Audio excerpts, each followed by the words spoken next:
কইবি তুই তোর বাপ মাকে খুব ভালোবাসস, কথা সত্য না মিথ্যা বল? কথা সত্য। আরেকটা তোর কথা কয়ে দেন, এই কথাটা তুই যদি মাইনা চলস, এই জীবনে তোর কোনো শত্রু তোর ক্ষতি করতে পারবো না। কথাটা তুই মানবি? বাবা আপনি যা করবেন আমি তাই মানব। কোন খালে কথা কওয়ার আগে তোর আরো তিনটা কথা কয়ে দেই। প্রথম কথা হচ্ছে তুই আমার 1 টাকাও দিতে হইব না, আমাকে তোর 1 টাকাও দিতে হইব না।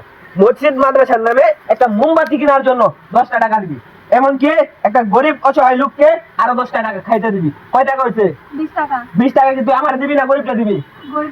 গরিবটা দিবি। আমারে কিন্তু তোর 1 টাকাও দিতে হইব না। তোর তিনটা কথা কয়ে দেন, তিনটা কথা তুই যদি মাইনা তোর তিনটা কথা কয়ে দেন, তিনটা কথা তুই যদি মাইনা চলাস, তোর এই জীবনে আর কোনো দুঃখ কষ্ট থাকতো না। আচ্ছা তোর সাথে টাকা পয়সা কত আছে? বার কর টাকা পয়সা কত আছে, দে আমার হাতের উপর দে। বিশ্বাস রেখা দিবি, যদি অবিশ্বাস রেখা দেন তাহলে আমি তোর টাকা নিব না। বার কর দে। এখানে কয় টাকা দিছস? 30 টাকা দিছস। টাকা কি তোর কাছ থেকে আমি জোর করে নিছি? ইচ্ছা হয়ে দিছস? এই টাকাগুলো যদি আমি খাই লাই, তোর কোনো দাবি আছে? না আমার কোনো দাবি নাই। আচ্ছা তাহলে লাগা।